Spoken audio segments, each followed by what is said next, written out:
So that all happened, when did you take over Instaprints? I bought it in 2015. Okay. So then a mere 9 years later, because you guys just celebrated your We first just celebrated 1 year anniversary, here, yeah. how did you get into a brewing company? Perhaps you knew some people who attended pubs and such around? Oh, perhaps. So the funny thing, so the whole thing was our brewer and one of our co-owners of the brewery, Kurt, he, 15 years ago, maybe even longer, I don't know. You know, we were in town and we were walking around town on a Saturday afternoon, perhaps bar hopping, I don't know. He and another buddy of mine were talking about the idea of St. Peter having a brewery. And Sully said, when I have my brewery, it's going to be in that building. And he pointed to this building. And I'm standing there going, okay, buddy, it's good to have dreams. Good for you. Which was the fire hall. Which was the fire hall. He pointed to this old fire hall. And then, 2 years ago, the city announced they were going to build a new fire hall. And they were going to put this one up for sale with request for proposal.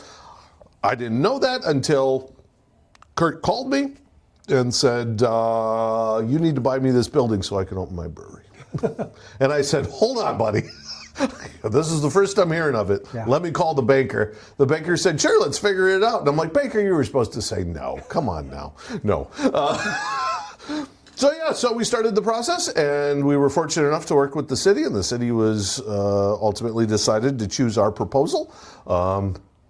And we dealt with a year of construction and all of that goes into purchasing a building and starting a business, and opened our doors last November and just had our 1 year anniversary a mere 4 or 5 days ago. Okay. And as a business person, what were some of the things that you looked at as far as, affording this with your other business, cash flow possibilities, licensing, all of that kind of good stuff when you started? You said, Kurt, you're in charge of this?